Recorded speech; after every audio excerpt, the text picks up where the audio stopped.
What's up, guys? Like I had mentioned before, I was going to do a video about refretting my 59 Strat. Big thanks to Joel Wilkins at JW Restoration.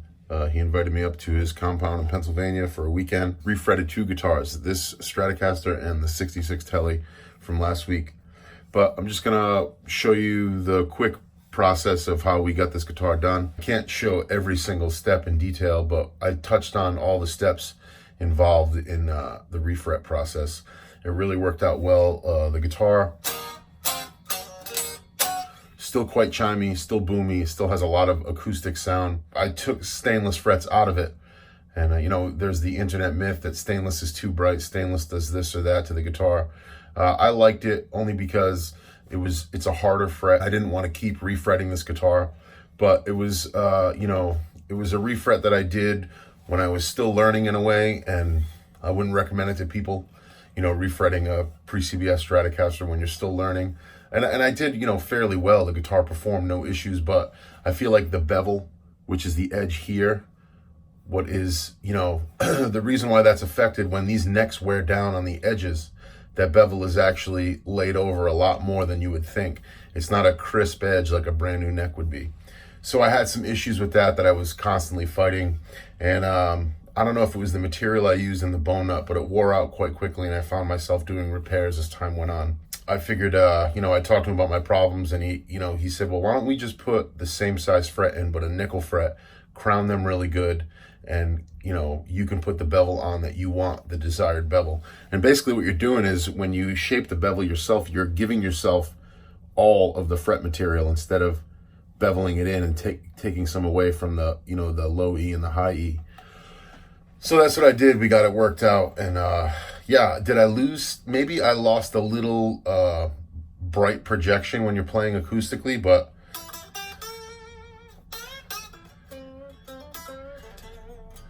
it's still there. The guitar plays great. And I'm going to walk you through it in this video. You can check out what happened. Again, big thanks to Joel at JW Restoration. It was a 5.5 hour drive, but it was well worth it. I got to learn a lot, and I got to refret two guitars and hang out with a buddy. So yeah, check it out.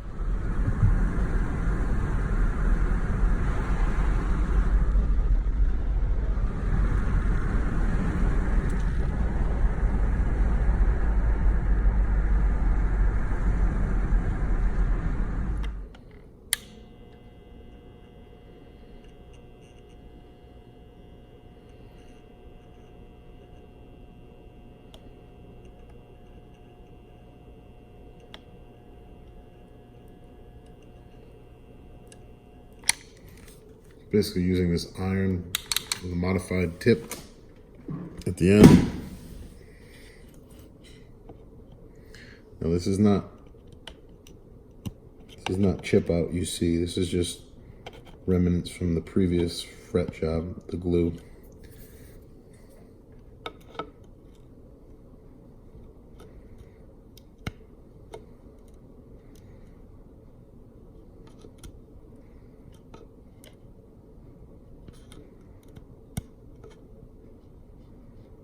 Take your time and be patient.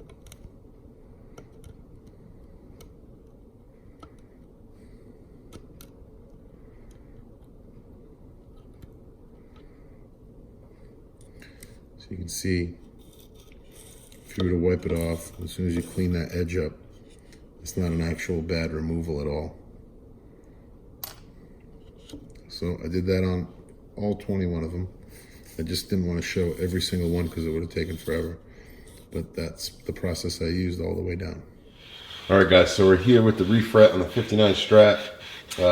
If you remember in the previous video, you can see how I removed 21 of those stainless frets with Joel from JW Restoration. And most vintage snobs or enthusiasts would panic seeing the fretboard being touched with a radius block, but you want to explain what's going on here, Joel? We're just essentially hitting these down.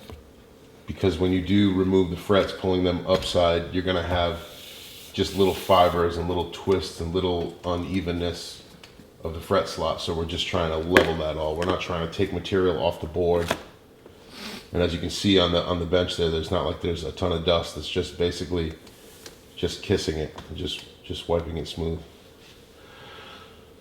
How common is this? Every neck. Yeah. To be done properly, to have them seat in properly. More or less. I mean, maple, obviously a little different, but rosewood, yeah. All right, so we're gonna get these slots true, and then we'll get to cutting, and we'll get to sending them in. I'm scared. Are you scared? No. You're laughing at me right now off camera. It's fine. I'm just scared. It's fine. It's fine. Okay. So for those of you guys that would panic too, here is the 66 Tele neck, the recent Telecaster purchase. We use the same process with this. The new frets are installed. And, you know, as Joel was trying to explain off camera, this is not necessarily, you know, wood and material coming off of the slab. It's really just the finger grease, the oil, the years of playing. You're kind of just knocking that down to a smooth, true feel. And that's what we have now. You know, when you come in and check with your radius gauge, it's just smooth all the way down. It doesn't jump out, it doesn't skip along, it doesn't get caught anywhere. You know, and it really does provide for a better fret job, a better installment. At first I was a little leery, but you know, to get the best results, that's what we got to go with. And like I said, it's not a lot, it's not even material. It's just the glue that I had originally used to install those stainless frets with. I'm really excited.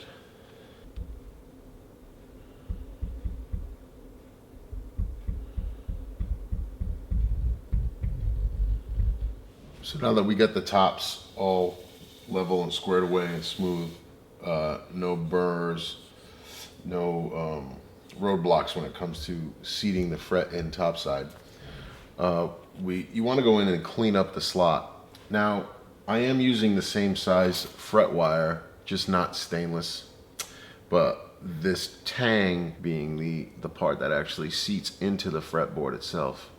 This tang is going to be a decent fit.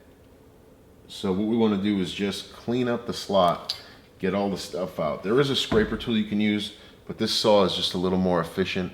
It's a StewMac saw, and I also have put a guard on it so I can protect myself and I'm not sawing down into the maple, so the fret will still have a seat inside the rosewood itself.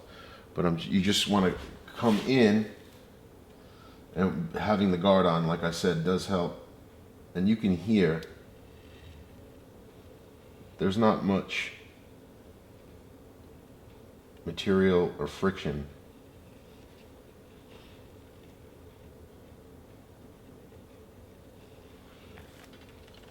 I'm just cleaning that slot up to accept that fret. So we have a nice smooth job, a smooth install with no issues. The frets will sit down into the slot smooth, no hang-ups. I'm just taking my time, being patient, because this is my favorite guitar and I don't want to rush it, but it's going good so far. Just want to keep you guys posted. Okay, so now we're at a point where the tops, there are no obstructions. Our fret slots are all clean. The tops are cleaned off, and the depth is also taken care of to accommodate the fret. The StewMac fret depth gauge is really, really great. I've talked about this before, but I like to use this just to get a proper fret slot.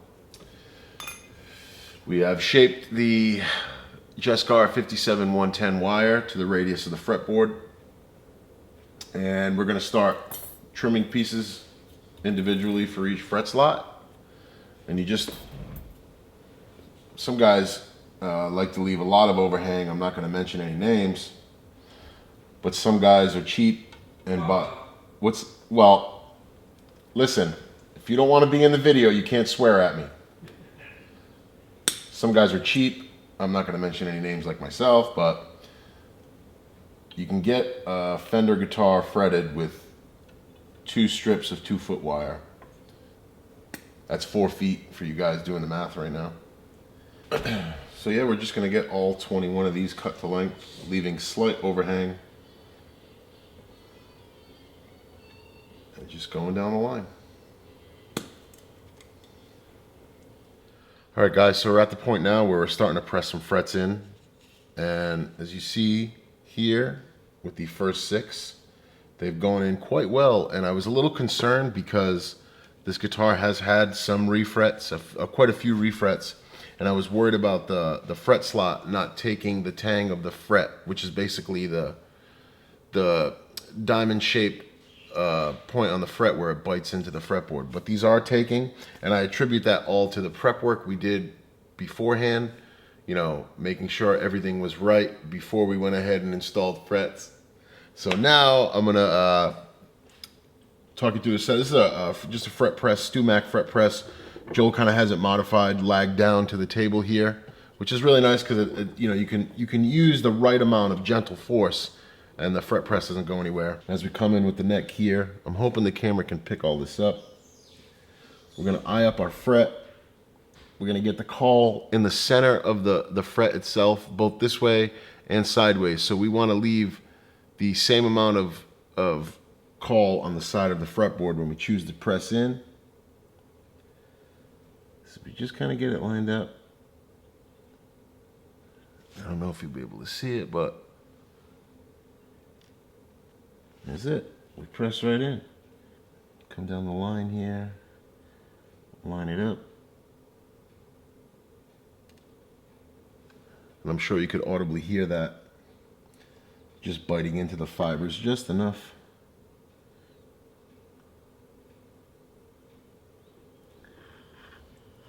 Actually want to move this fret in a little more.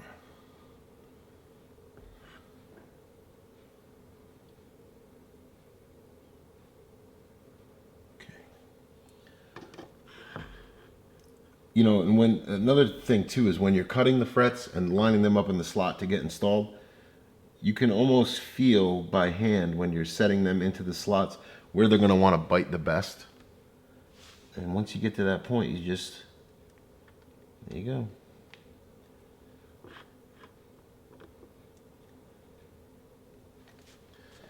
Just kind of hold that in there.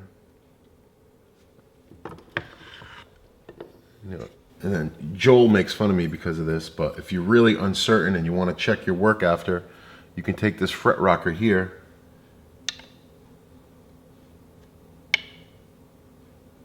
and if that fret isn't rocking, that means that that fret you've installed is seated with the others around it. We come up here, we check this one. We have no play. So far all of them are like that. I've been checking them periodically and I'm really pleased. So I'm gonna keep going and keep lining some frets in, and we'll keep you guys posted. Hopefully we can get this thing done. All right, so frets are all installed. Checked them all with the radius, I checked them all with the fret rocker, and we seem to be really well. And what Joel is doing now is called super glue. So what we're doing is essentially wicking a small drops of water-thin super glue down the fret tang into the slot just to secure those frets where they're sitting currently at the moment, because they have pressed into the fretboard quite nicely. This will really come in handy when you cut the fret ends and when you do all your shaping, because you don't have to worry about a fret rocking in the slot moving. How's it going so far, Master Luthier? It is going wonderfully. Thank you. Well, you didn't do anything yet, so why are you saying thank you? You just yelled at me. That's my job. I'm surprised though, like I said earlier, with the condition of the fret slots and having done so many fret jobs on this guitar, that they still pressed in quite nicely.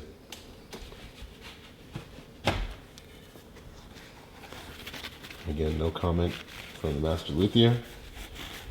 That's where I'm from. You did a fantastic job. Where I'm from, that's a nice way of telling you to shut up. Okay, so once we've glued, we ran a small amount of super glue down the slots.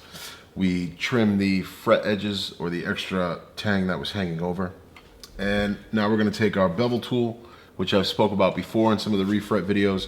But I'm just gonna actually use this tool to bring the edge that's left over in some. I'm not gonna put a strong bevel. I think this is, what degree is this? 35? Honestly, no idea. I think it's a 35-degree bevel. You know, if you were resting this on the fretboard and beveling, it ends up bringing it in. And that was some of my issue with the bigger frets and the setup. I was kind of robbing myself from some fret material. So I'm gonna bring this in as close as I can, and then the rest I'm gonna kind of go in by hand and put my own preferred bevel on there. But that's the next step. And you guys have seen me use this. It's just got to deal with that noise for a little bit, but that'll just go on and on and on until I bring them in. It's kind of hard to film all this and keep going, but I want to give you guys a little snippet of what's going on. So I'm going to knock this down and then I'll check back in.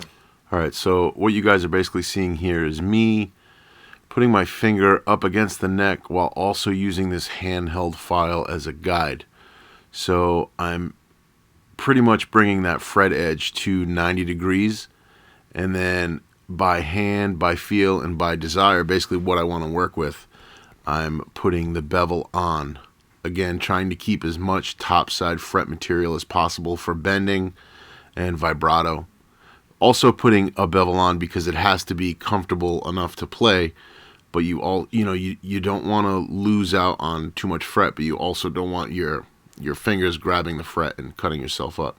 So it's basically by feel process, and you can see me checking it periodically, just trying to bring that edge in. You can see the slight bevel that's on there now. Nothing as it was before. It's just a lot of cutting. Depends what terminology you'd like to use. Totally screwed, or I've seen this before? I've seen this before. How common is this issue? Very common.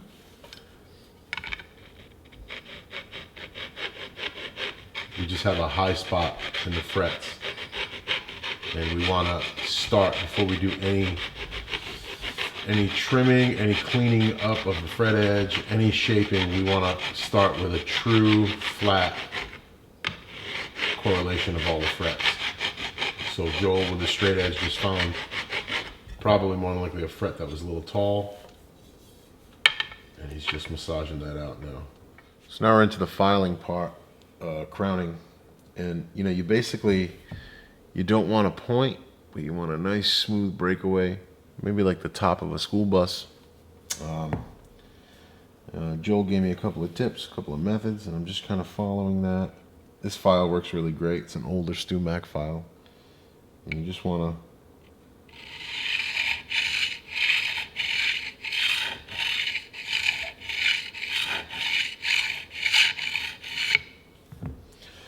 my technique was a little off. I was dipping down on the edge, but you kind of get that kind of look to them.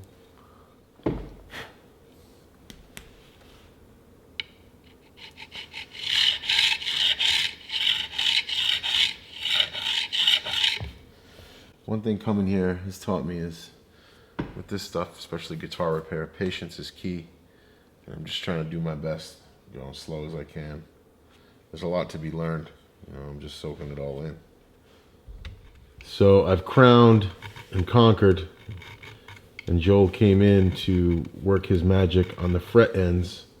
The ends on this 59 aren't going to be like your standard because I chose to reduce the usual bevel that they have on them. Still not that bad, but you can see the technique there where Joel's kind of curling that edge file just to smooth that fret edge over, and then we'll hit that with some various grits of sandpaper and really smooth it over to make it smooth to the touch. Just step by step, trying to document it all in case you guys want to see this. On a scale from 1 to 637,000, how bad was the previous fret job that I did by myself? In all honesty, you can hurt my feelings. It's okay. All right. I mean, let's rate it 1 to 10. 1 being the worst. And Yeah. I'd give it about a 6.5. 6.5. Maybe 7. What could I improve on? You know, a little bit of everything, honestly. Jesus, man. I don't mean that in a bad way. It's just when I look at a neck and kind of judge who's worked on it, you know, frets and so forth, I like consistency. Yep. I can tell you that is one thing that was lacking. Yeah. Because like the fret ends, especially like what you're doing now, Yeah. I had a hard time. But that was also like my second fret job I've ever done. Exactly. And I picked my number one favorite guitar to do it on. A smart person would ask why your second fret job would be on a 59 Strat. Okay. But now, all right, let me ask you this. It's like So if you're gonna decide you want to tear down a motor and rebuild it, you know, do you go to the junkyard and grab a trash motor and try it once or twice, or do you get that like rare Yanko whatever and that's worth $3 million and that's going to be your first teardown? yeah. So you'd be a little pissed if I told you my first fret job was on a 57 Esquire. Yeah, a little bit. So, you know, here's some things that I've picked up so far. Because, I mean, we still have some way to go, but right now it's just in the fine details and the polishing, I think. Patience. Yes. I feel like patience is probably the biggest tool you can have in the kit. Because, like you said to me, this is not brute work. Yes. You know, I really found that over the last few years. The patience is amazing. It's a great thing to learn and to have. Also, skimping when it comes to buying the tools for the job. Definitely not. So, you know, when you see the prices of some of the tools, and you go, "Eek! I can't spend $120 on a set of files," but then you see the work that it produces when you use it properly. You know, to me, I think it's worth it. Definitely. Anything else?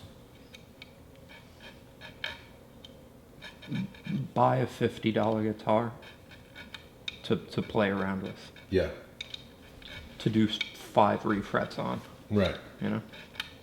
Practice. Because with that guitar, you can get comfortable with gluing in stuff, if you know, or you can actually, you know, with something like that, maybe trick yourself, make a fret slot too big, figure out a way to fix it. You know, read, practice on that. All excellent ideas. This is great. But yes, practice. Don't let this be your first. So we got the frets polished, crowned, cleaned up, neck mounted, nut being made now, and I'm extremely nervous. But Joel says have faith. I will say that the 66 Telly in last week's video, we refretted. Well, Joel pretty much refretted that while I watched, and it plays amazing. I'm loving it. There'll be a video on that soon. But just fine tuning the nut. How important is bone nut setup on a guitar? Super important. Yeah, I feel like it's a big thing that's overlooked. And you know, the nuts that guitars come with brand new these days, Fender and Gibson, are not really bone. They'll say they're bone, but they're like a synthetic, almost a plastic. Am I correct? You are correct, sir. And an overall tone improvement? Huge. Huge. See that? You heard it from the man himself. All right, guys, so we got the 59 Strat done. I must say the tonal improvement, and I did say improvement, you know, I didn't want to keep fretting the guitar, so I went with stainless. And yes, I did notice a little harder characteristic, a little brightness. It didn't affect playing. With the nickel frets in there from Jescar, I noticed that the resonance of the guitar is more warmer, obviously unplugged. There's no need to plug it in to play it, but where when I had the stainless frets in there, it kind of hit me more direct and thin. I also was able to leave most of the, you know, fret material on and still get a bevel in there to where it's smooth to the hand, smooth to the touch. Something that I really had my eye on, is something that I really wanted to do. You know, so I'm grateful in that aspect. We still have the crazy high action, but it actually plays effortless. I can't say enough great things about Joel and his work. He made phenomenal bone nut here, and I mean, this thing can dive bomb right now. and it's just right in tune. The guitar plays and it's alive. Myself, to be totally honest with you, I'm stumped because I removed the stainless and took something away from it, and I figured the guitar was it won't be as clear, but I just found myself readjusting the EQ on the amp. The chords and the notes are a little clearer and a little rounder, more full, and I think that's a credit to Joel and the kind of guidance with the crown job. I'm kind of taken aback right now. I'm gonna plug it in for a little bit more and hear it, but I'm really impressed with what the going back to nickel fret wire did. And yeah, the strings, like they're really, really tall. The neck feels way bigger because of the larger frets and the string height, but it's a joy to play.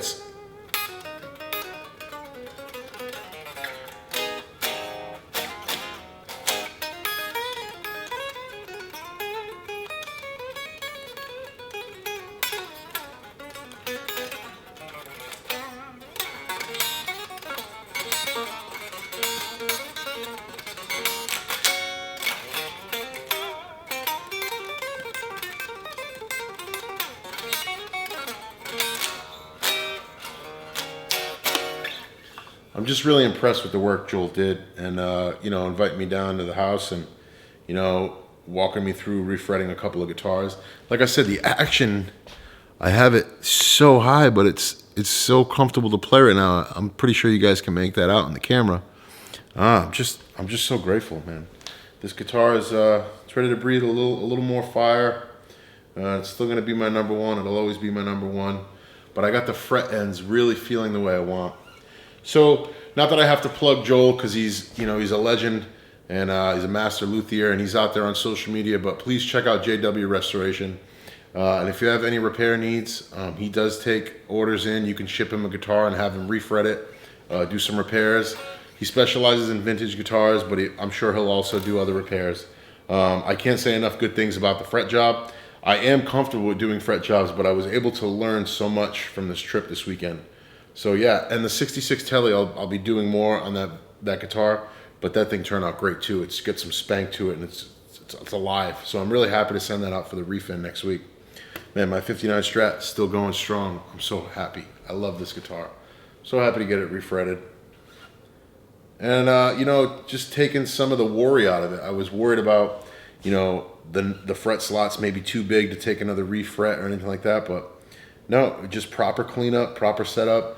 The neck feels bigger too. I can't believe that. You know, we obviously didn't put a different neck on or anything like that. It's just with the taller fret and the string height the way it is. And I attribute it to it feeling bigger but comfortable to play because the guitar has really had a proper setup and a proper polish and crown job. And I can't say enough great things. I wanted to take you guys along with this. I wanted to show you what's up with the 59 Strat. We had it open. Put some new rails on her, and yeah, she's got a new life. I'm really excited. I appreciate it. Thanks, Joel. Appreciate you. Appreciate all you guys. We'll talk soon. Peace.